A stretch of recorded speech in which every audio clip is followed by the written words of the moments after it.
I have the beginnings of another one in mind. Not quite there yet. I'm trying to limit myself to 500 words.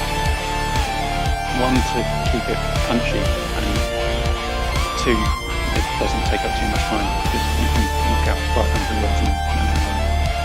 Can you make it but if you do a larger one, can you break it into parts and then have something coming out every Hello week? and welcome to Corner Comics, your mostly weekly comic book reading club. I'm your host, Burkhoff. Each week, my friends and I get together. We share a few issues with each other, and then we get together and we talk about those issues. This week is a little bit different. We have a special guest, Mr. Keith McWomble, who is I'm special. is a co-host on my other podcast, Pixel Pints, since Emmanuel is away. But Russ is joining us as always. So, gentlemen, how are you doing this weekend? Pretty good. Staying home, staying safe, cooking instead of going out and having it done for me. You know. Nice. Keith? Meh. Seems all right, innit? I'm here to provide the dour side. Whenever I've watched this, you three are always too happy about stuff. Okay. And I was going to say, whenever I watch you guys are destroying something. Something is bad, and people are idiots, and you need to let them know. So I feel you. That's just the internet, isn't it? That's all the internet is for.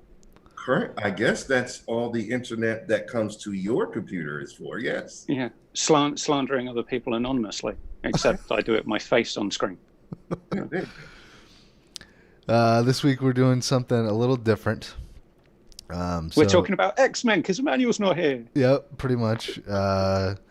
Emmanuel let us know that he was going to be not able to do the podcast this week. He's off on special assignment. And I thought, well, it's a perfect time to talk about X-Men. And instead of single issues this week, we're reviewing basically the trade of House of M, the standalone issues, the special event that happened. This was 2005, if I remember correctly. I think so, yes. It was a while ago. It was 6. Doesn't matter. Yeah, 2005 or 2006. This is sort of Marvel coming out of bankruptcy and figuring out what they need to do to revamp their comics. House of M follows the Avengers Disassembled storyline. So we'll put that into context before we sort of talk about where the first issue of House of M starts. So the Avengers have been disbanded, and Wanda is losing her mind or has already gone insane, and is talking after killing some of the Avengers. Right, after losing control of her powers and killing some of the Avengers. As you do. I mean, or it's called a Sunday in the Marvel Universe. Right, yeah, just another Sunday. And so the Avengers and the X-Men get together and they say, what are we going to do with Wanda? And Magneto says, well, I'll take my daughter and I'll take her to Genosha. And we'll figure something out, right? So that's sort of what this storyline is, and where that starts. But before we get into the individual issues, Keith, you had approached me and you said, when am I going to get to come on Corner Comics? And I said, well, what comics are you reading and what do you want to bring on the show? And you said, well, I don't read single issues. I read graphic novels and trade paperbacks. So give us a little background on sort of your history with comics and your current relationship with comics. I've always liked them as an art form. Okay. But I never, even when I was younger, got into buying single issues because I always found that the limited availability that I had where I lived at the time, if I wanted to read a series, I'd get halfway through and then suddenly the rest of the series would disappear. So I I could never really feel like I could enjoy reading single issues because I never felt like I could get the satisfaction of getting all the way through that storyline. So that's why I kind of stopped reading single issues and moved to the trade paperbacks, and when they came out as a published series, is when I started reading them. I'd like to thank Amazon for making so many of these available on Prime Reads, because I'm getting through quite a lot of them, including some that I would never even have thought about reading. So some of the Star Wars comics, I would never have gone anywhere near those, but they were free, and I had some train journeys, so Nice. that kept me busy reading about Darth Vader's exploits. I'm trying to blot Star Wars from my mind after the announcement of Star Wars Squadrons. Which we talked about yesterday a little bit. Yeah, I've still got the vision of that bobblehead Ewok in my brain. It's so cute, but it's going to take me 40 hours of gameplay to get there. Sorry, wrong topic. I'm talking about comics today. So whenever I would feel so inclined, I'd nose in a bookstore and see what their graphic novel section was like. So I've read a couple of the Alien versus Predator novels, setting up some of the backstory for that and some of what happened after Aliens, but then mainly got into reading the Marvel series. But lately, after watching Constantine City of Demons and Apocalypse War, I want to go back and start reading the Hellblazer novels. Nice. So that's where I'm going to start next. But I've also got the complete series of the Injustice books to read first. Nice. So that's kind of where I am. I've also got Civil War 2 to read, and I picked up in a sale a little while ago before the lockdown, Wolverine: Enemy of the State. So I've got quite a backlog to get through. That is a lot of stuff. Yeah. Yeah, so I've got a mix of paperback and digital is where I am as well. So it's not like you behind you in that closet wardrobe. Just boxes. It's just stacks and stacks of comic books in cellophane. Yeah. All right. So why House of M? Why did you want to do this particular story? I really like. I particularly like the story. There was a few things in there that I've got a little bit of niggle with. Russ is grinning, so I'm sure he does as well. But it sets up a subsequent storyline that I also really like, which is the Avengers versus X-Men. Oh, all right, okay. Which, if you've not read that book, obviously Emmanuel wouldn't, because he had just read the half of it that's the Avengers and then ignored the other half that's the X-Men. Potentially, I don't know. So the reason that I said yes to having an episode me on at all, well, which you're regretting now. No, for having you on, I was going to figure out a way to get you on, but the reason I agreed to doing an episode that was just House of M is I've had various periods in my life where I stopped reading or collecting comics. This was one of those periods where I wasn't reading books. And Russ, it was you that brought it to my attention. You said, Matt, what are you doing? Have you not read House of M? And I was like, what the hell is House of M? And so I think this is probably my first introduction to Brian Bendis's work. And also... he's pretty good. He should write some more. Right? Yeah.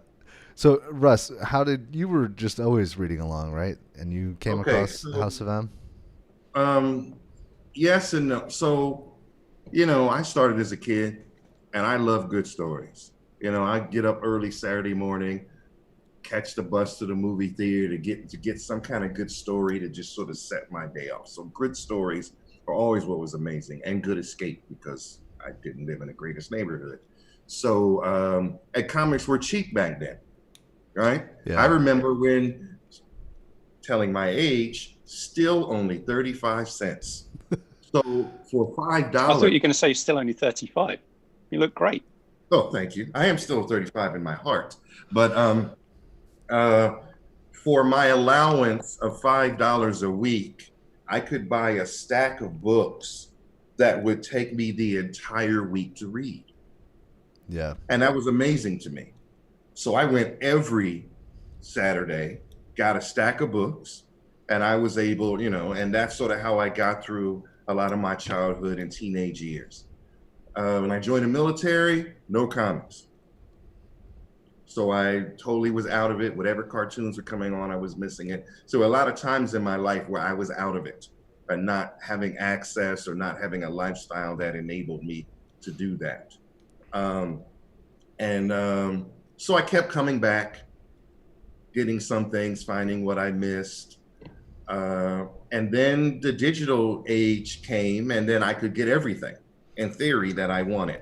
And then, of course, because I like reading, it was no problem for me to go to a bookstore, get a latte, pile on 3 or 4 graphic novels, and sit back and read them for free. Yeah. So it enabled me to catch up on entire stories. And of course, those things make my day. So now I am still in it.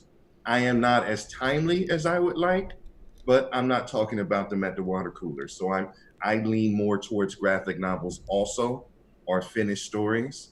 But now that all these things are digital and faster and same day delivery, I am able to catch up to the things that interest me and sort of stay in the conversation.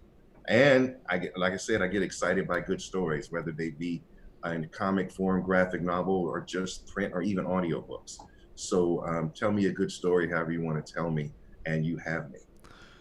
Can I ask you guys a quick question on that then about digital delivery? Yes. Either of you signed up to the Marvel subscription service? Off and on. So I generally wait for the code. They usually do like a digital promo code, and they don't restrict it to first-time users. So Marvel Unlimited, a lot of times you can pick it up for $5 or $1 for a month, instead of the 10, I think, or 15 or whatever it is that they normally charge. And then that's too expensive for me. Yeah, and then every once in a while they'll do a special where you get like an entire year for $50 or $25 or something, and I'll do that. But I don't regularly subscribe because the delay that they're on is like 3 to 6 months depending on what issues it is that you're reading. So stuff that like I would have missed, I'll sign up, get Marvel Unlimited for a month or whatever, catch up on some stuff that I missed or didn't really want to buy, and then I'm out. I'm done with my subscription. I'm a DC guy, so you'll likely find me there. I am currently subscribed to DC Universe. They are also on a major delay. But prior to all of this stuff in the air, I used to go to Comic Cons. Yeah. Times a year, and I go to Comic Cons and dig into crates and come home with boxes of books to read for pennies on the dollar. Yeah. Right. Entire runs, entire series of graphic novels. And I would go Saturday and Sunday, and each day I come home with boxes of books to read. And that sort of carried me through. That looks interesting. Let me just get all of them. Right. Or here we go. Or this guy is like 25% on the price of graphic novels. Let me buy 10 graphic novels. Yeah. Right. Yeah. My wife is probably very glad that I can't do that. But in the end, I don't have them anymore. I tend to give them away to people who would appreciate them, or my sisters or teachers. And I sometimes give them books to their kids. And so I don't have any of that mass that I have, but I like to read. And just like if you buy a book at the store, you read it, you can put it in your library, you can give it to someone else who might read it.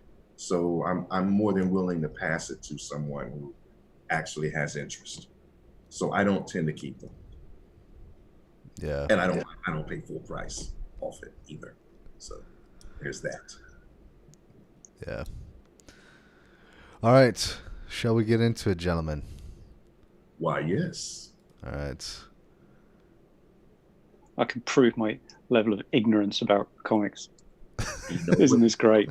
there's no ignorance. You know, you read it like I read it. You know what you know. That's good enough. Yeah, we're just gonna kind of run through the story a little bit, talk about different things, namely the artwork and writing. Um, so I'll start. In terms of the artwork, the main series, this is, I guess, typical mid to late 2000s Marvel. It definitely has that feel to it. Um, I like the way that some of the suits are designed, the way that they did some of the suits in this era. Mhm. So the superheroes look pretty cool. Um, I don't know that I've followed this particular artist or what they've done since this. But obviously, Bendis has been a huge, one of those names in the biz that just keeps coming back. And this being my first introduction to Bendis, I was kind of blown away. The way that he does character interactions is unlike a lot of other writers, and so I think that that's something that's unique about this series. Even though it does sort of change a lot of the Marvel universe and resets the mutant conversation. Like I was saying, this was sort of post bankruptcy. They had sold off a lot of assets to different movie companies, and they needed something to sort of revamp the comics in that era. And this was one way that they did it. They disassembled the Avengers. They got rid of 85% of the mutants, right? So that was kind of interesting. And then they going into the sort of House of M alternate universe. I guess we should probably talk about that. So the book opens up with Wanda having children. She's giving birth. Obviously, To her and Vision's twins. right. So obviously, she can't have children with Vision because he's an android, more or less. And so we immediately tipped off to the fact that following Disassembled, okay, she's clearly crazy. This isn't really happening.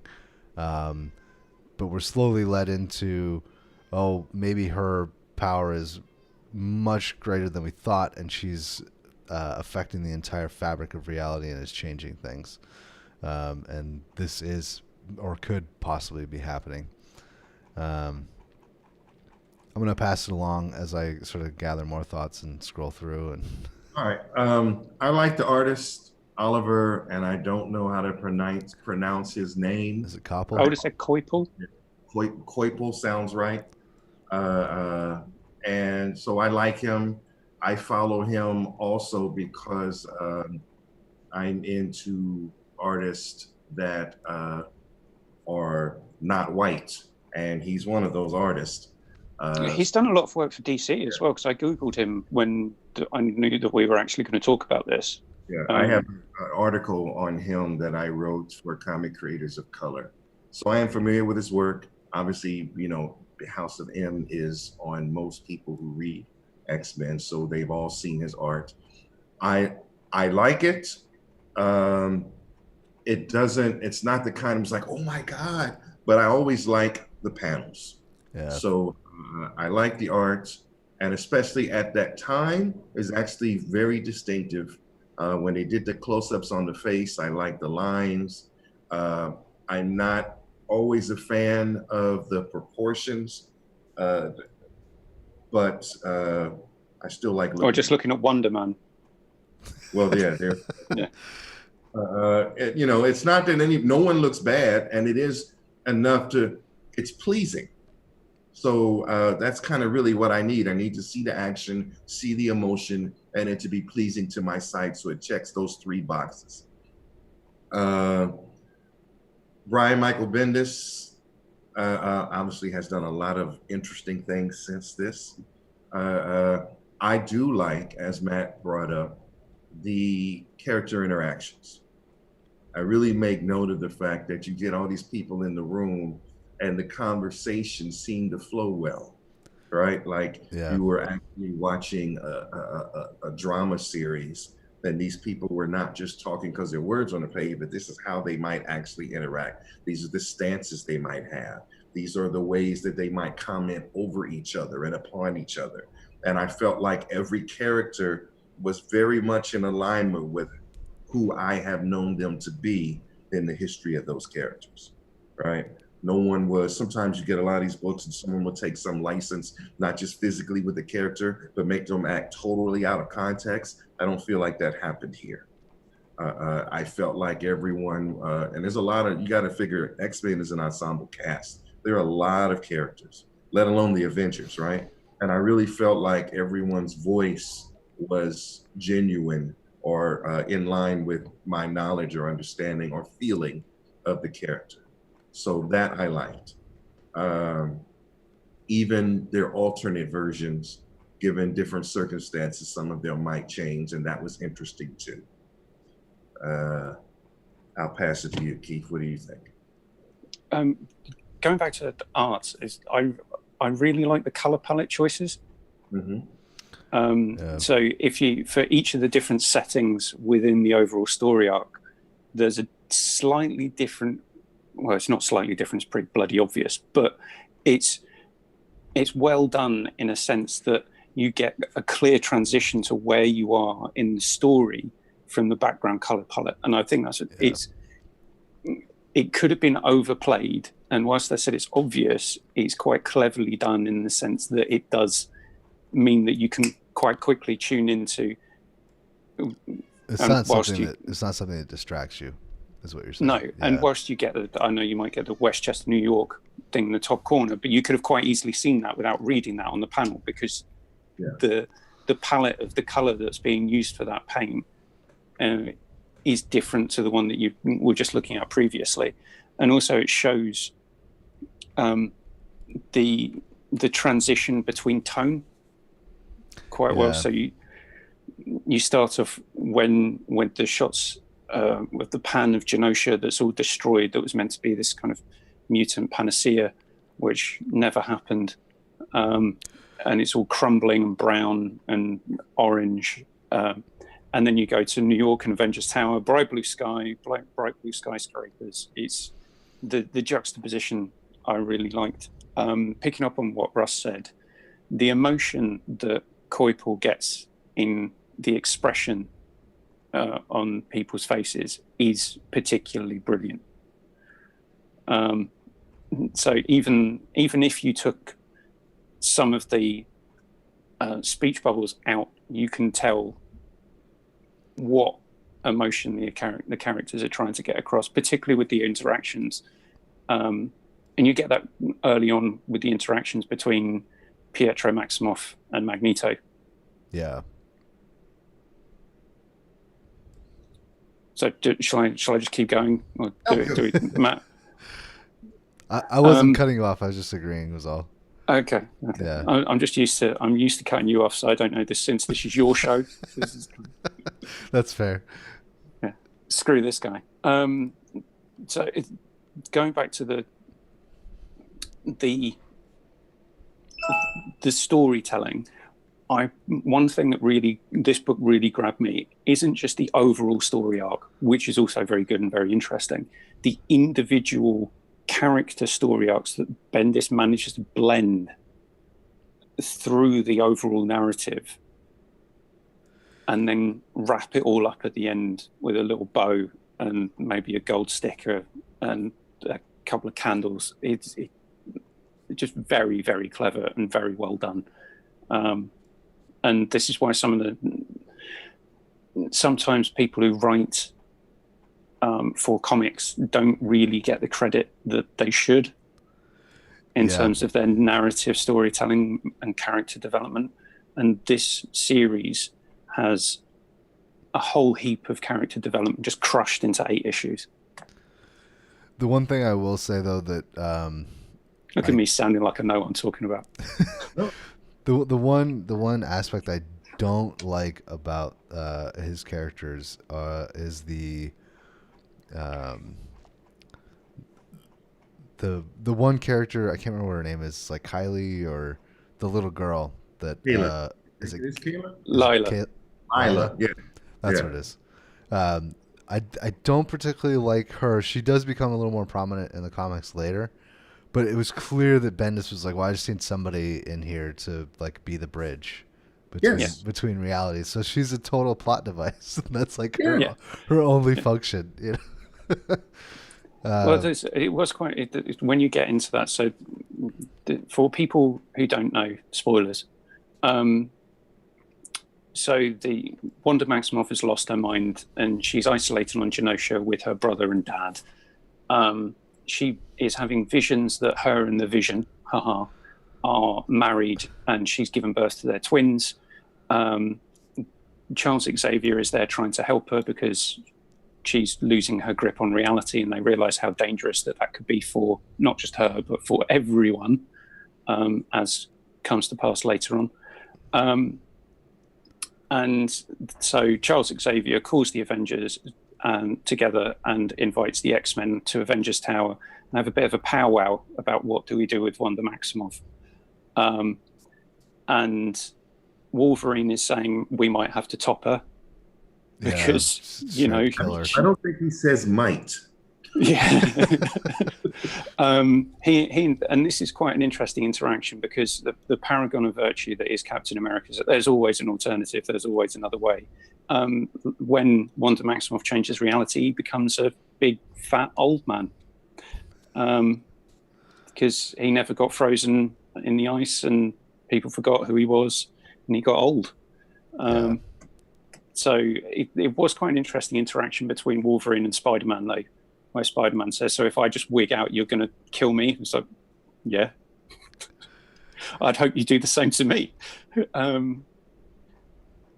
So then there's a decision which is quite possibly one of the most dumb decisions in the history of dumb decisions, which is all of them decide to go to Genosha, which would be like, I don't know, the US Marine Corps showing up to talk to the president of Cuba. So that's not going to be antagonistic or come across as being slightly forceful in any way. Yeah. So it could have just been, I don't know, Charles Xavier and Doctor Strange, who have both been trying to help Wanda Maximoff. No, the entire Avengers and all of the X-Men available. Okay. I agree with you 100%, but it's one of those things where if you're going somewhere and your wife wants to go, you can't say no. And if your wife has emotional something about this, you can't say no. If Spider-Man wants to come, he is an Avenger. You can't say no. And everyone here has some emotion behind it. And then we don't have strong put the hammer down leadership because the Avengers have disbanded. Right? Yeah. So they're really more a collection of friends. And because they're a collection of friends and no one is really taking leadership, they all just go because mom mentality is stupid. Well, I think it boiled down to the X-Men wanted to go because she's a mutant and the daughter of Magneto, and the Avengers saying, no, she's an Avenger, so we should come too. We're not just going to let you kill her. So it ended up everyone going. And that turned out really well. I seem to recall. I don't know if I guess it's in Avengers Disassembled in the end where Xavier's like, "There's no way to fix her. Like I can't do anything with her mind." It's in this as well, and Doctor Strange weighs in and says he's tried because he realizes what an existential threat she is, not just to this reality but all realities. So I mean that sort of plays into the ultimatum of, well, if the most powerful telepath in the Marvel Universe can't do anything about Wanda, he can't go in and save her, then what other decision do we have? Yes. What's on the table? So let's put Keith in charge of the decision. We're at Avengers Tower, the rest of the Avengers. Wonder Keith is there, one of the mightiest of them all. Some sense into them before they embark on this foolish journey. What is on the table? What should we do? assume that we have all the power of the Marvel universe at our fingertips. So whatever has happened before in a Marvel comic book could possibly happen here. How do we move forward? I can go back to the Phoenix saga and say something similar when you the death of the Phoenix. What is really on the table? What should be on the table? Let's say the three of us are making that decision. Well, we get Mr. Ignored standing in the background over here. Sorry, wrong side. Sentinel to go and just dive bomb on Genosha and blow up the bloody island. So murder. Yeah. Okay. Clearly okay. So we know where you stand. Matt, where do you stand on this conversation? Solve it. Lead us. I mean, if you can't fix, you can't let Keith Barine, McWomblreen. I like that one a little better. I don't know. if you can't fix her, there's really no other option, other than. I'll use an analogy. What is one of the best ways to disarm a bomb? Don't make it. Blowing it up. Blowing it up. Okay. Yeah. So may I offer another suggestion? Yes. Obviously, you guys are not, because you can't think of one, you think there can't be one. What if we just There's always another way. Is it Russ is actually Captain America? Put her on her own planet. Well, I was gonna say, yeah, you could seclude her in like Asteroid Island or something. But then that might not work because she can affect all reality. Yeah, but I think her reality is localized. I think this reality is to the size of a planet. I don't think yes. So I think you put her on her own planet. Think about the Beyonder, right? I don't know, Keith, if you're with Secret Wars. Yeah. Okay. So all that reality happened on that planet, and whatever, let it happen, right? Okay. So what you're saying is Doctor Strange screwed up because he could have he could have transported her to another planet or even some kind of pocket dimension and just let her live her life peacefully in her own crazy mind. Yes. Not running any risk that she might realize that she's in a pocket dimension or that she can affect all space and time. Yes. And so you just take the risk that you take the risk then, but then if that doesn't work, you come back to Matt and I murdering her.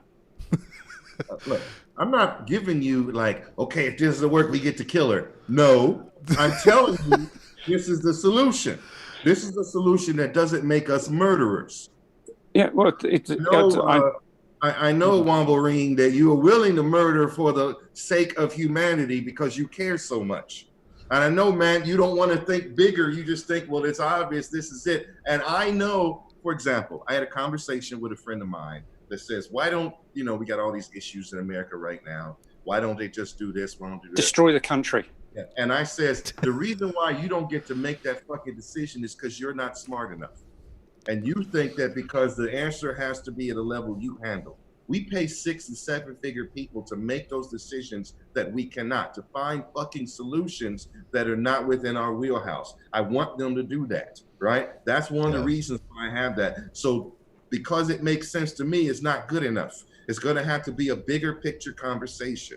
So, and I'm sorry I'm getting a little emotional here, but this is where I go. When you put this, we need to find a better way. It is our job to. And if you cannot step the fuck down and elevate someone who can and will, right? Shall I leave the show now? And the best you can think of is murder. You can't lead me, right? Right? And I'm not saying, and I am not saying your point is invalid because it's not invalid. It should be on the table. Just like beating your kids should be on the table. Does it mean you should always beat your kids? No, but we should at least put it into consideration and have a conversation. Right? The deterrent should be there. I was just trying to help Sentinel out because he's basically been forgotten through this entire series. Can fly her to an actual planet in this dimension, right, at super cosmic speed, wrap her in his cloak, take her there, and Sentinel is actually immune to a lot of these things, including mental powers and things like that. So should something happen on the way, Sentinel can fucking handle it. You take him there, you take her to this planet, predetermined planet, you set her there, Sentinel can build her a nice house with super speed and then she can be in that house. She can wake up because we can put her to sleep because we've been doing that already, right? Yeah. We can't put her to sleep. We put her to sleep. We take her there at super speed. She wakes up in that house alone and she thinks, no, I'm not alone. And the entire world is hers again. And she creates a whole new earth with everybody that she loves and everything is there. And she's fucking happy and nobody's a fucking murderer. And we don't let Wolverine lead anymore. All right, Okay, so that's my solution. so that, Right. That's a very different storyline. yeah, I was gonna Yeah. say, so that doesn't happen. She does lose her mind Yeah, before they could do anything. So, but we don't understand what the thing is that what happens is we don't understand what the intention was. There's no decision. We never get to the, find the out. whole the whole Right. point was we need to go and talk to her, but we don't understand what has happened on Genosha before the time that the Avengers leave. They land and they go to talk to her, mob-handed, which wouldn't come across as being threatening at all. And then everything kind of glows white, and Peter Parker wakes up in bed with Gwen Stacy, who's Yeah. Yes. dead. Not Yeah. anymore. And this is Not anymore. a very different Peter Parker, right? His Yeah, he's got an earring. Spider-Man. well, but his He's got an earring. his Oh Christ, how different can it be? his uncle hasn't been murdered.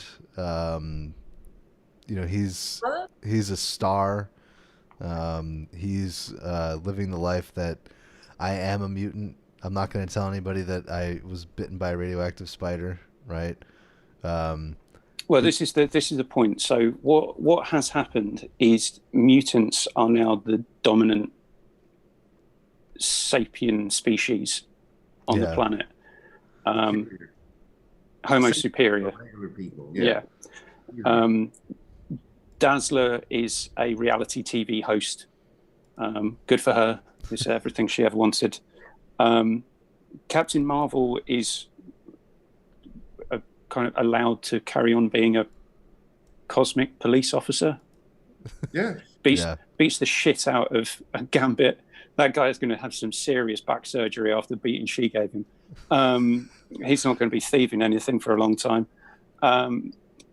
The island of Manhattan is being circled by what would have been the SHIELD helicarrier, but is now kind of head of mutant control. And I couldn't tell. I can't remember. I think I've forgotten a bit, but I don't think it's not being run by SHIELD, and it might even be run by Forge.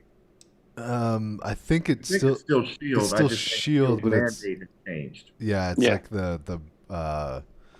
the SHIELD Red Guard or something like that. Yeah. So that's where we're in issue 2 now. So Wolverine wakes up after just having some. I don't see the problem. What she did was give everyone who she loved everything they ever wanted. What is the fucking problem? Why isn't that good enough? Well, this is Wolverine. Why is it always Wolverine, poor bastard? So Wolverine wakes up and he seems to be the only person who actually remembers what had happened up to this point. Freaks out Raven Darkholm, who's part of the Red Guard with him. He's the leader of the Red Guard. He does something ultimately badass and jumps off the helicarrier over the island of Manhattan and grabs onto the side of a skyscraper with his bare hands. I mean, he's just a legend. Mm-hmm. And he goes off in search of the other Avengers to try and find out what the hell's going on. Doesn't turn out too well. He goes and tries to find Charles Xavier, goes to the school, scares the crap out of some guy who's just asleep, and eventually gets hunted down by the Red Guard and has to escape. And he gets picked up by... Oh, sorry, missing something. So Hank Pym is no longer... he's working with Dr. McCoy, who's no longer blue. He's in his skin form rather than his furry form. But he says something in this which is I took umbrage with. I didn't notice it the first time around that when I read the book, but I noticed it the second time round, and I noticed it again now, where he's talking about Iron Man being potentially in a tricky situation, and they suspect that he's looking for some kind of gene therapy to suppress the mutant gene. Right. And Hank McCoy refers to that as reverse racism, which it isn't. It's just racism. If you are discriminating or abusing someone on the grounds of their ethnicity or their species, that is racism. It's regardless of what your or their ethnicity or race or gender or whatever. It's just racism. Sexism is sexism, no matter if it's a man or a woman. So I took umbrage with that statement, and Hank McCoy, being the smart man that he is, should know that. Yeah, but you're talking pure logic when there's an emotional aspect to the whole race conversation that most people, even the smart ones, can't disabuse themselves of. You're sort of caught up in the reality of it, and you get swept up into it, and people have feelings. So while I think what he was really communicating was that you just got to accept this is how it is now, and you can thrive here, and you should let that go. But I do agree with you and your point, the whole reverse. As soon as I hear someone say reverse racism, I say, well, stop the racism in the first place. There's nothing to reverse. So I am in agreement with that conversation. So as Wolverine is steal someone's bicycle, motorcycle, terribly sorry. He wouldn't get very far on a bike. He sees a copy of a newspaper which has got Magneto's face on it, talking about the House of Magnus Day. So Wolverine loses his shit and tries to go in search of some other Avengers. He stumbles across Cloak, who takes him to a resistance hideout, which is headed up by Luke Cage. Mm-hmm. Now, Luke Cage is some kind of underground gangster in this reality. Yes. And Sam Wilson is a homicide detective. Yes. And the first instance we see of Sam Wilson is him questioning Luke Cage over the murder of the Kingpin. Yeah. So that's kind of setting about how different the world is at a kind of quite superficial level compared to the overarching element of the story.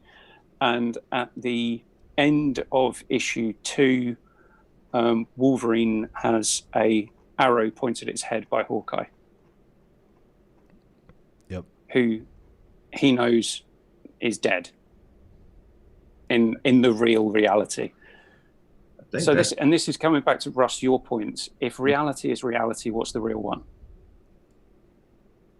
Okay. Well, I can answer that question, but hold on. My thing is loading. I don't want it to interfere with my. Okay. So the answer to that is the real reality is the one you're in. The one you're in right now.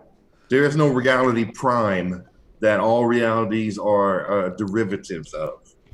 The real reality is the one that is the one that you are in. And I can also even split more hairs and say your reality, the one you believe in, is not even necessarily the one that's the real one anyway, right? It is how you see the world.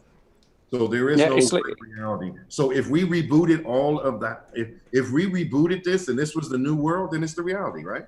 Yeah. I don't believe in the right reality. I believe this is what you have. This is what it is. Change it, make it better. Change it to something you knew, but it doesn't make it right or wrong. Still, though, I feel like, okay, so do you have an explanation? I'll go to you, Matt. Why is it that Wolverine remembered? Wolverine doesn't have mental powers. What's your take? No, yeah, I was going to bring that up. I think...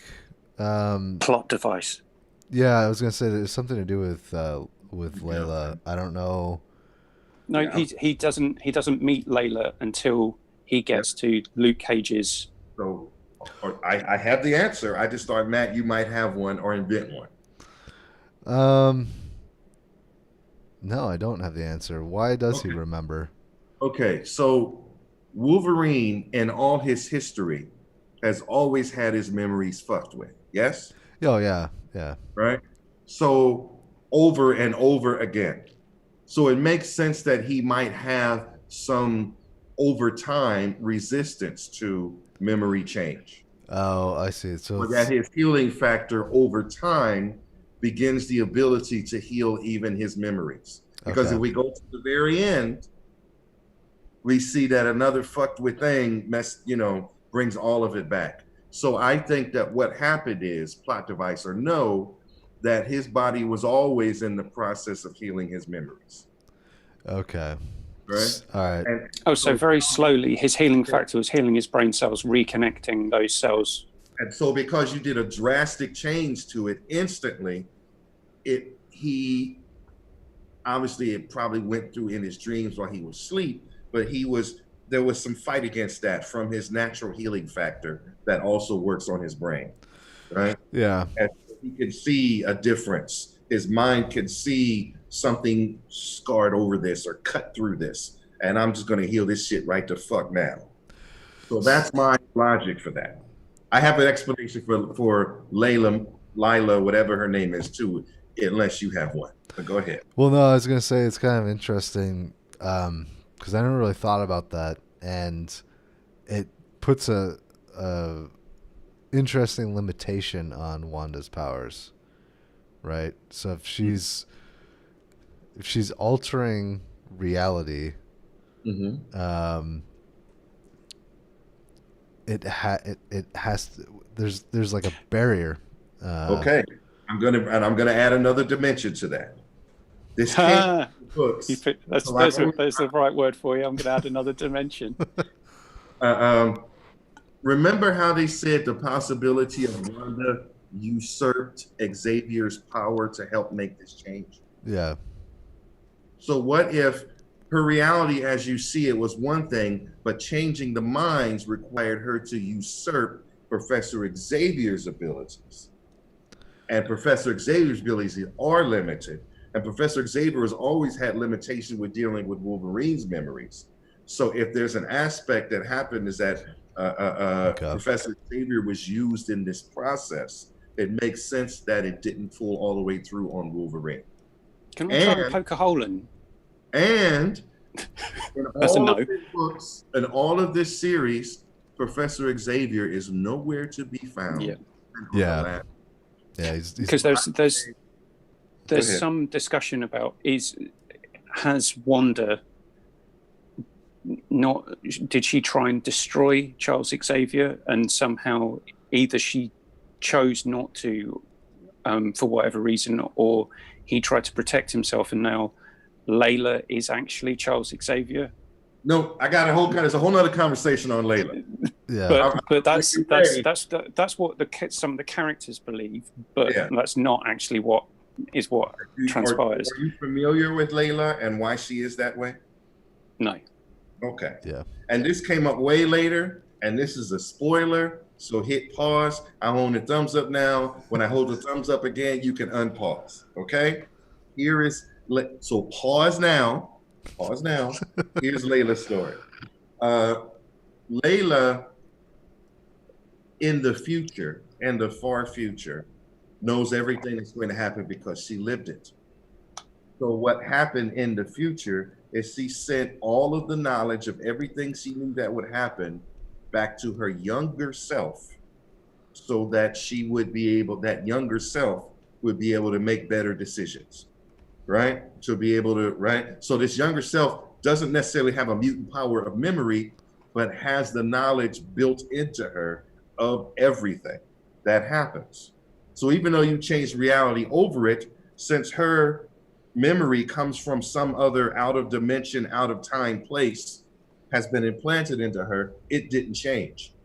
Her current memory of how things work is different, but where she gets this awareness. So Wanda Maximoff messed with the fabric of reality, but she didn't mess with the timeline within which Lila was living.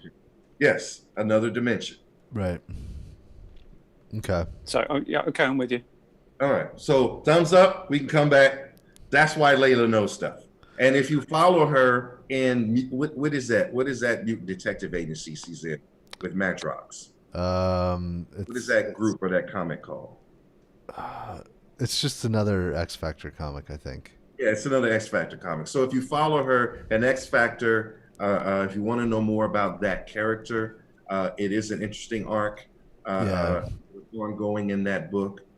You could find out more about Layla if you follow X. I feel like that the X Factor Special Investigations or whatever it was a book that spawned directly out of this special event. So, Very likely. And then Layla was part of it. So there you go. yeah. Okay, did I explain everything? Give me another MacGuffin and I will explain that. They don't let me run the earth though. The thing that I've and let him choose, and that's what happens. So in following going forward in the story, I'm still confused as to why Doctor Strange messed up so royally. Does he have to hand back the Eye of Agamotto now? No, Say, Russ, sorry guys. Russ would just say that he's incredibly irresponsible and always will be. Yes, he's Tony Stark of magic, dude. Yeah. He does get his comeuppance in this. So he goes from being the sorcerer supreme to being a psychiatrist. With Fu Manchu mustache. Yeah. So now that everyone who was in the room with Luke Cage and Wolverine knows what the hell's going on, they start trying to find some of the X-Men. So they go and find Emma Frost and Cyclops. Then just in the street, they find Peter Parker and his family and give him all of his memories back from the real alternate, not reality.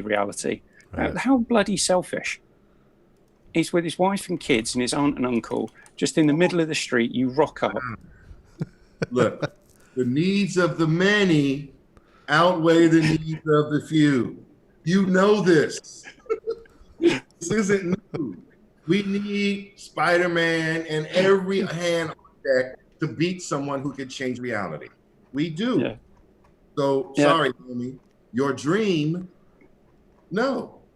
Which Give it up. sucks. It wasn't real anyway. Which really sucks for Peter Parker because he has such a much better life in this reality. I feel like. Look, Peter Parker's life must suck. Okay? It is a fundamental part of Marvel Universe reality. Peter Parker must always be broke. Peter Parker must always have problems. Peter Parker can never be sustainably successful or sustainably happy. It is not possible. It is why Spider-Man who is who he is. Tell me how it has ever stuck that he has ever sustained happiness, ever in the history of Peter Parkerness. Are you saying he's somehow doing it to himself?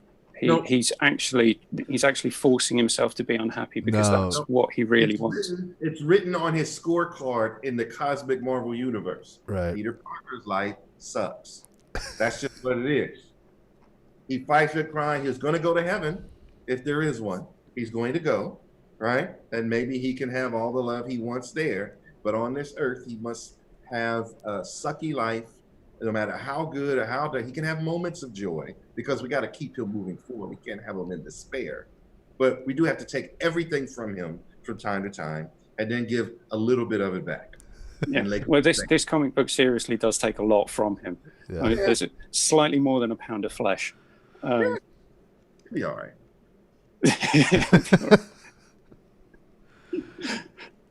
Yeah, he nearly smashes Tony Stark's stone table at the end of the book because he wants Doctor Strange to change everything back to how it was when he was happy, and not deal with the pain of losing Gwen Stacy twice and Uncle Ben twice. Yeah. Then he needs to just put him, when you send her to the other planet, Just send Peter Parker with us. Just send him with her. Sentinel, you got room for two under your cloak. Right, so moving swiftly on, there's going to be this party for the House of Magnus, and Namor and the Black Panther and Aurora, who's not Storm in this. She's just called a queen. Queen of Kenya. Queen of Kenya. I don't know how she got to Kenya and how she became Kenyan, but whatever. I do have a question. What does the M in House of M stand for? Magnus. It's not mutants. It's not anything else. No, it's just, so the title of this book is The House of Magnus. Yes. Yep. Okay. Please continue. Because it's Wanda giving her father what he wanted, which is mutant supremacy under his rule. Yeah. The Sentinels look pretty gaudy. They look like something out of. They look like a costume you'd see in Apex Legends. I don't know why they gave him Sentinels or why he has Sentinels to control in this reality. Humans to control humans. No, I know, but I don't know. It strikes me as like he would have. I feel like he would have different means of controlling humans. Humans are humans. Mutants are humans too. You know what I'm saying? In a reality, humans are fucking bad, and bad policing is, you know, everywhere. And so in the Marvel universe, there will be Sentinels no matter who's in charge. Okay. So the Avengers and the X-Men, the ones who've got their memories back. Hawkeye's pissed off, by the way. He got upset after finding out that he was dead. Frankly, he should just get over it. So, I mean, in the grand scheme of things, he's not Peter Parker. I think that would be hard. If everything goes back to normal, he's dead again. But he's not. Well, I mean, from that vantage point, from his perspective, yeah. Yeah. So enough reason to be pissed. Like, I gotta have myself destroyed. Yeah, by one of his friends as well. So he was killed by someone he thought was a trusted friend. And they go an all-out assault on Genosha, trying to keep Magneto occupied. They believe that this was all Magneto's doing. So Magnus has convinced his crazy daughter to change everything so that he is the supreme being on planet Earth. Right. Yes. Makes sense. Past behavior, you'd probably think you were right. Yeah, I would. Maybe you're not. So I really like some of the quiet moments in this. So in this section of the storyline, you've got this massive battle going on outside, which is in certain pages it's just referred to. So you don't know what's happening, if people are dying. But there's two quiet moments. One is where Emma Frost discovers the memorial to Charles Xavier, and Cloak finds out that Charles Xavier isn't there. There's no coffin, there's no body, there's nothing. It's just a memorial. And the other one is Doctor Strange's conversation with Wanda Maximoff and her two real/not real kids. So it's you know that there's a big battle going on outside, but you've got these two very quiet, very calm conversations happening alongside that, and I like that. Just dissonance. He's not going to let anything interfere with her kids. This was all about. This started with her kids, right? That she could have.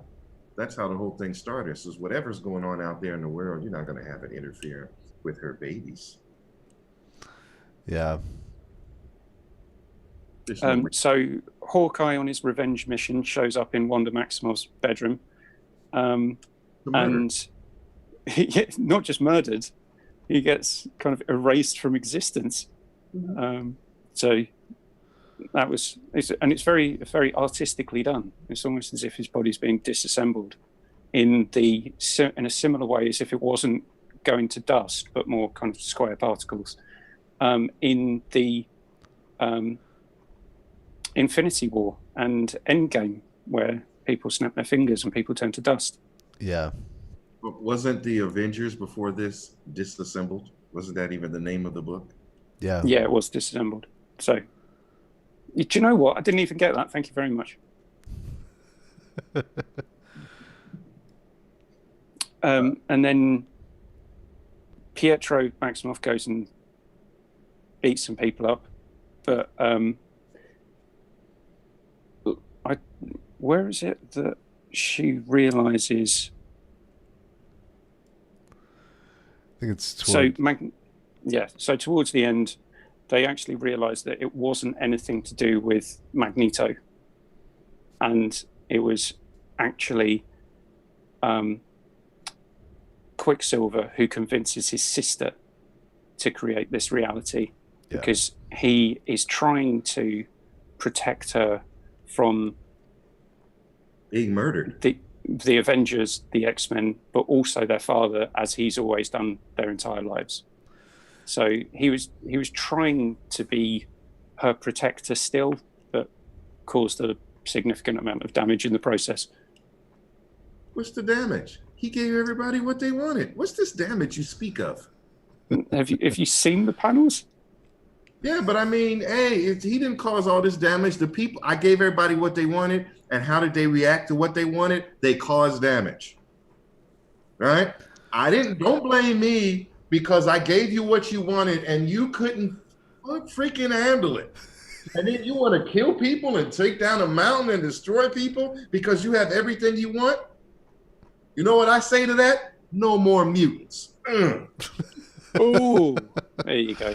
So there's the plot device that links into the Avengers versus X-Men storyline and the importance of hope, not just the feeling, the actual character.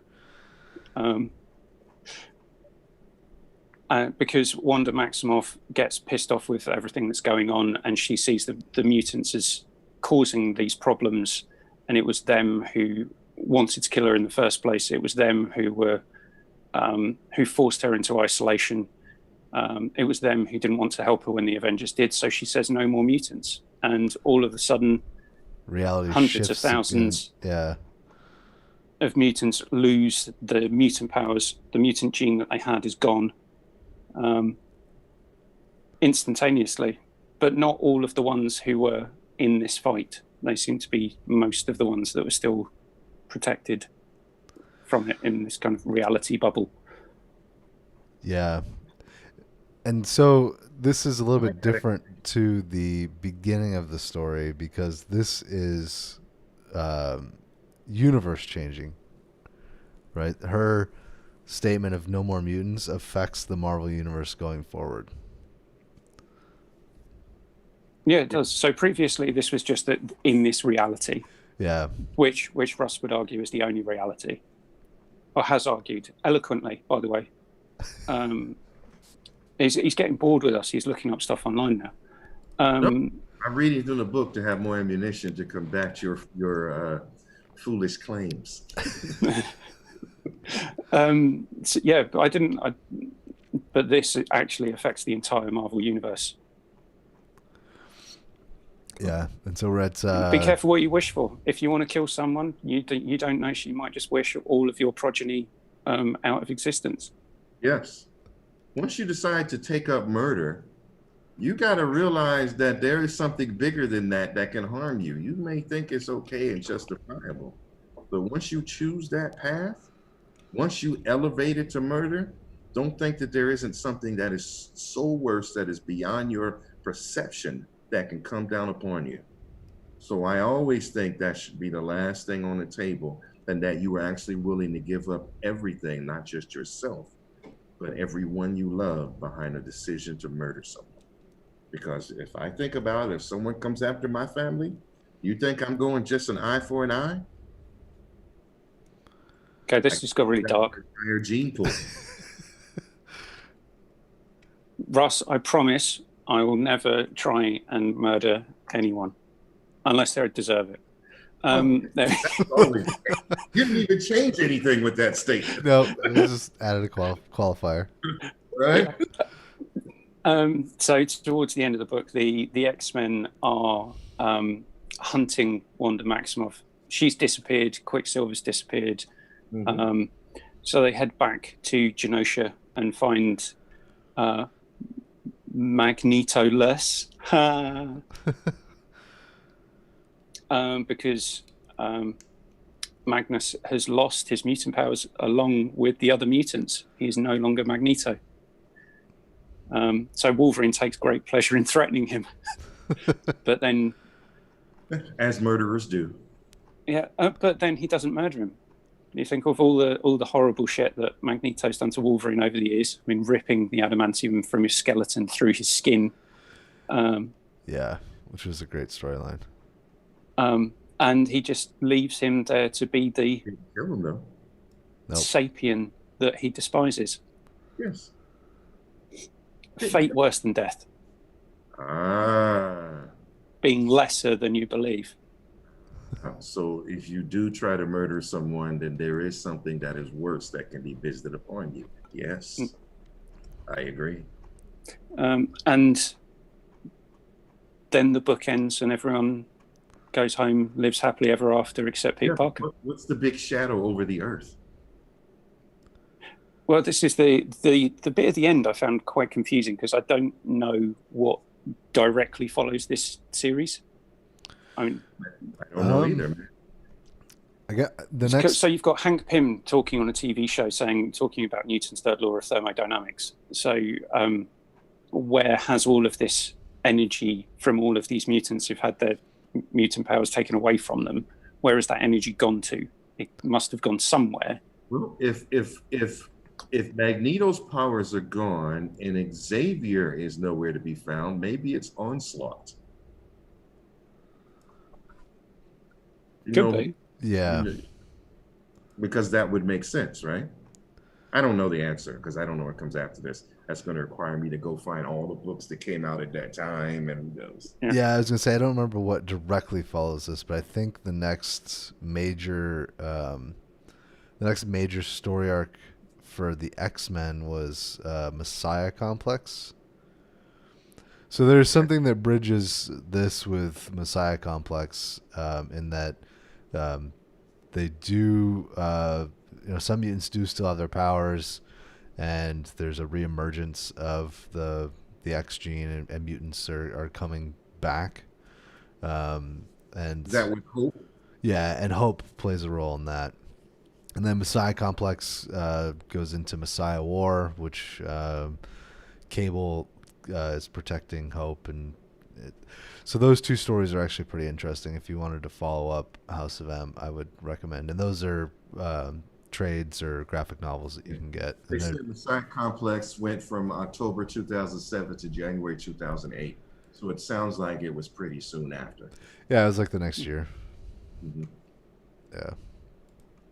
Okay, so they're my next two that I need to read, and I think they're available on Amazon Prime. They might be, yeah. Do you think that if Emmanuel watches this, we would have convinced him to read this book? No. No, because he is committed. Committed exists beyond reality. If you've decided that you cannot be changed, you cannot be changed. That becomes your reality. If you are open, then there's a possibility. I don't think he's open. He's open to Ultimate X-Men. Yes. Yes, he's open to that finite universe that existed for a certain amount of time and will never return. So in the overall sort of all the X-Men stories that are out there, in terms of like the big events or connecting books and larger stories, I would put House of M definitely in the top 5. I don't know where in the top 5 it sits though, because I feel like the Dark Phoenix saga, that's always going to be classic, top of the list. Yes. House of M is like a close second or third. Mm-hmm. What else do you even have in the 5? When you're talking X-Men specifically, because I could go Secret Wars, but that's not just X-Men. Yeah, no, I'm talking X-Men specifically. Although this is technically an X-Men Avengers crossover. Yeah. I could also say the House of X, Powers of X has made it into the top 5. Yeah. Yeah. Definitely a must read. So yeah, Keith, after you're done with Messiah Complex, Messiah War, you've read Avengers versus X-Men, so you know that one. There's X-Men Schism I really liked as well. Okay. I think that was after Messiah War, so that was towards There's a the. quality fight between Cyclops and Wolverine, and also I like the I can't remember the kids. They take over the Hellfire Club. Yeah. Okay. And one of them has invented a suitcase sentinel. I do vaguely remember that. I have to go back and read it. Yeah, so this is yeah, that's another book that I really enjoyed. Yeah, but this sentinel is just ripping metal and computer components from everything around it, whilst Wolverine and Cyclops are trying to kill each other on a beach. So yeah, that's the panels on that are really interesting because you've got Cyclops melting Wolverine's face, and in the background is just this giant sentinel getting larger and larger. Now, you know, there's an issue I have with all of that. All these big world-building events in the X-Men, no Avengers. No Avengers anywhere around calling what the fuck's going on over there. Do we have to come down and kick your ass?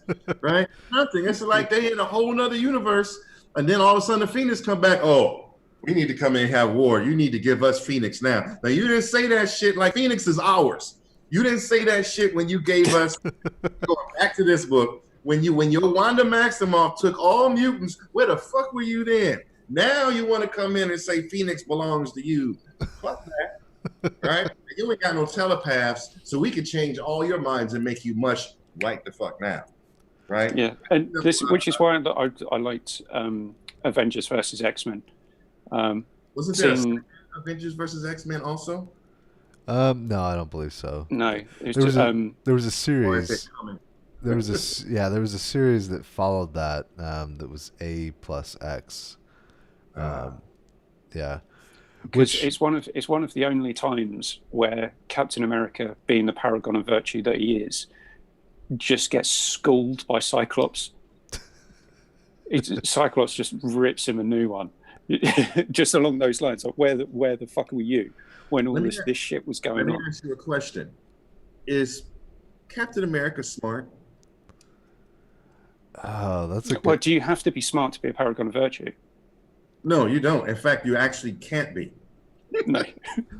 That's my thought. But think about the Marvel's Illuminati. Right. Right? The people who actually going to make decisions over what's best for all of humanity and the planet. That's not a place Captain America should be. Am I right? I know, maybe they might have made some smart decisions in the past. I'm just saying, who should make the decisions? Think of all the people. You got Professor Xavier. You got the smartest man in Reed Richards. You got Iron Man, all the Black kings. Panther. Yeah, the only person missing is Dr. Doom. I think he should have been there. Well, Doctor Doom probably should have been there. Doctor Strange shouldn't, because as we know from you, he's too irresponsible. So you've got two irresponsible people. Yeah, but it's also you got to keep him close. He got access to too much power. He's got Phoenix level power in his own way, right? Yeah. So we need to at least make sure he is operating in alignment with our plans. Don't ever let me go evil, by the way, gentlemen. It's a done deal. So what you're saying is we should have plans to disable you in some way, but not kill you? Oh, you can do whatever you want to do. It's inconsequential to my plans. Overall, what you can have your little machinations all you want. And when you come to my door, I'm already going to know you're coming, and I'll be prepared for that. And walking through my door could already show the destruction of your loved ones just by walking in. Know that I'm already willing to operate that way, and it's not even personal. What if you invite me? Yeah, if you can manipulate a way to have me invite you, good luck with that. I don't know if you operate at that level, but feel free. I'll bring free barbecue. I'm gonna go Dr. Doom on this. How does your visit to Latveria benefit Latveria? I'll bring you barbecued lamb. Oh yeah, you can send it to mail. And by the way, our beasts are much tastier on the island of Latveria, so we need not your barbecued lamb. So I do appreciate the tiniest of. It's not even worth. I mean, I could fly into your country because you got an open policy and have all the lamb I want, and ship it all off to my thing, and I could do that anyway. What do you bring? What do you bring to the great nation of Rusvaria, Rust. of Walrusburg, if you will? The capital of Rosvaria, Walrusburg. I don't know if I should be personally concerned or concerned for the planet. Well, you're in no danger. I had nothing. You are no threat to me. So why would you need? There's no danger you need to be concerned with. Is this the ant and boot conversation? This is however you wish to name it. Yeah. Which was actually for those who've just watched the films and haven't read the comic book series, it was actually the builders who said that to Thor. So not Loki to Nick Fury. I'm curious. This is going to take the conversation in a totally different direction. Excellent. Yeah, because it was really well structured already. Do you think they could do the House of M story in the Marvel Cinematic Universe? I think they could, and this is why the ulterior motive for wanting to talk about this as well, because of the tease for WandaVision. Yeah. Only if it's a trilogy. You think House of M would have to be a trilogy unto itself? Yes, you can have a pre-House of M, you can have a House of M, and then you can hear the topple of House of M. Okay. That ends in No More Mutants, which sets off the next 10 years. Yeah. So think of it as X-Men 1, 2, and 3. House of M Prime, or let's have Wanda mess up the Avengers in an Avengers movie, right?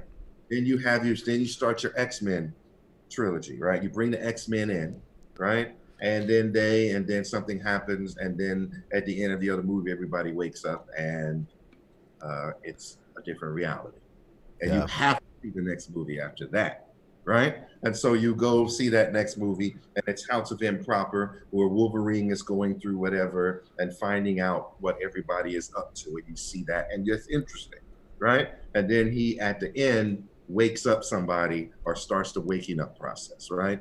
And then some time has passed, and then the final movie, we must topple House of M, which ends in No More Mutants, which sets up the next phase 6 or whatever the hell.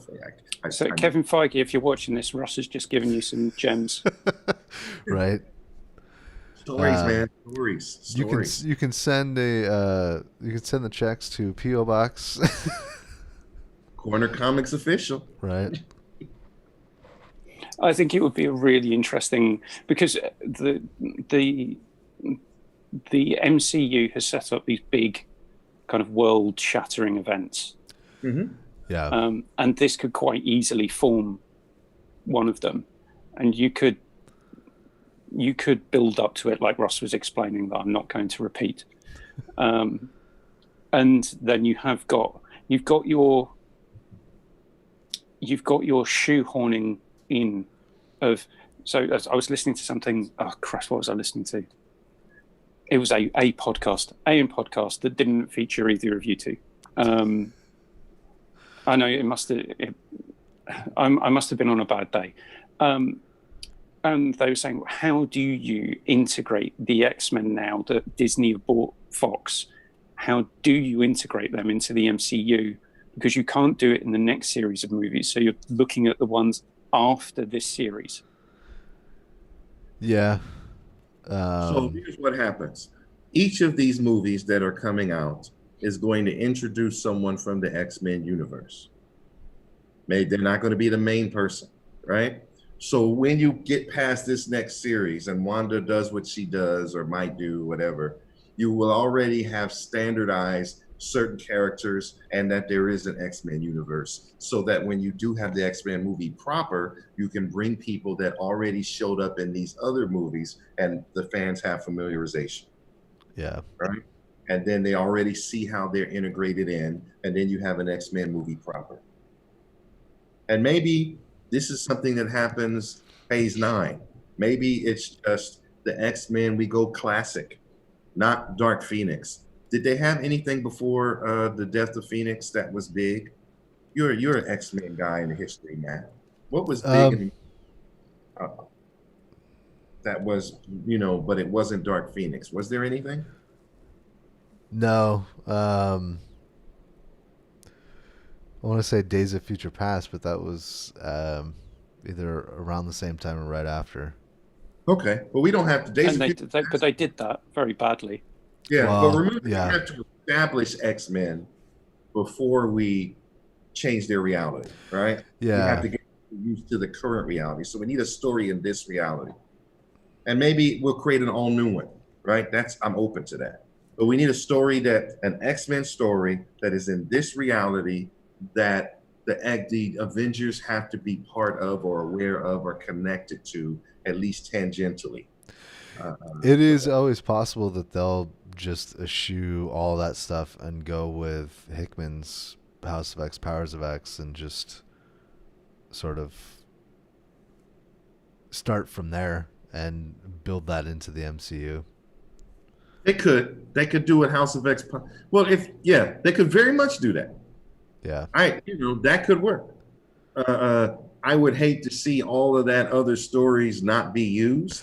That would True. hurt a little bit. Well, There's a lot of story there. You could probably fold in other stuff from the past, but using that as a springboard to get all this into I hope they don't revisit the Phoenix Saga. I hope they don't revisit Days of Futures Past, because it's already been done badly and it's already been tainted. I know they could do it better, but I think they'd be better off just saying, Fox, fuck that. We're terribly sorry. We're going to do something totally different that's actually quite good. Yeah. Does anyone mind? No, thanks, bye. Let me throw this at you. Let's not use the original X-Men to find the first 5. Let's do that X-Men book where the X-Men got revamped and Cyclops needed a bunch of new X-Men to help save the original X-Men. Remember that? Where they introduced Colossus. They introduced Storm. They introduced Thunderbird. Yeah, that was when right before Chris Claremont took over. The all new, all different X-Men was. We can start with them, which would require them to pay homage to the previous X-Men that we know and love. Yeah. But also introduce, by the way, Thunderbird kind of should be important anyway. But introduce and give them some magnitude and something that's big. They would say that they already did exist and they've been gone, and maybe that's another reason they were gone. And Xavier calls forth these new X-Men that we do already know, but are still relatively new to the X-Men conversation, not so youthful and 13-year-olds like they did before. Right. Then they have that, and that can become your new X-Men 1. Pays homage to the original. We can still bring back an X Factor if we want, right? Yeah. But moving forward, we don't need to even have Jean Grey, right? We can just have that group of mutants, and we can bring in Jean Grey later, but maybe we need people to heal from that Jean Greyness keeps dying and shit. I know she's the Phoenix, but damn, right? Yeah. So that would be that my guess would be that would be the movie. They first encounter Krakoa, which, by the way, the Krakoa becomes important later. Yeah. Yeah. Right? So having an X-Men movie that pays homage to the original, that has the new X-Men and have Krakoa, plants all the seeds. That could work. Yeah, that could very well work. I know Feige's not listening to me, but I'm gonna shoot this. I'm gonna shoot this episode to his inbox. Just this clip right here. Just this clip. All right, so gentlemen, that was an awesome discussion on House of M and X-Men in general. Definitely. Keith, thank you for joining us and filling in that third seat. Thank you for allowing me on. Definitely. Before we take off, gentlemen, where can everybody find you on the interwebs? Well, you can find me on Twitter at Walrus. That's at WALLRUSS. And you can also find me at blacksuperherofan.com. Keith? Follow me on Twitter at Keith_McWomble, or follow what Matt and I do on our other stuff where we talk about beer and video games, which is Pixel_Pints on Twitter, or follow us on our Instagram page, which is Pixel Pints Pod on Instagram, where we mainly post pictures of cans of beer, which seem to get more views than whenever we talk about games. Hopefully that'll change. But just to say, Matt and I are the two Last of Us intolerant people in the group. Everyone else we know is sucking on the Naughty Dog teats, drinking all of that sweet milk from The Last of Us Part 2. Yes. And if you have any thoughts on House of M yourself, and you're listening to this, you can reach out to us at cornercomicsofficial@gmail.com, or maybe leave some comments below. I do respond to those on my other videos, so I see no reason why I wouldn't this time. Also, hopefully cornercomics.net will be up and running very shortly, so we'll have a website. And if you've made it this far and you're still listening, maybe you'll like to listen. Well done. Yeah, well done. Maybe you'll like to listen to us in an audio-only version. We're working on getting that set up for this podcast as well. So it'll be available Spotify, iTunes, Google Play, wherever you get your podcasts. And on that note, gentlemen, we're out. Oh, I forgot. That doesn't mean the same thing. Oh, well.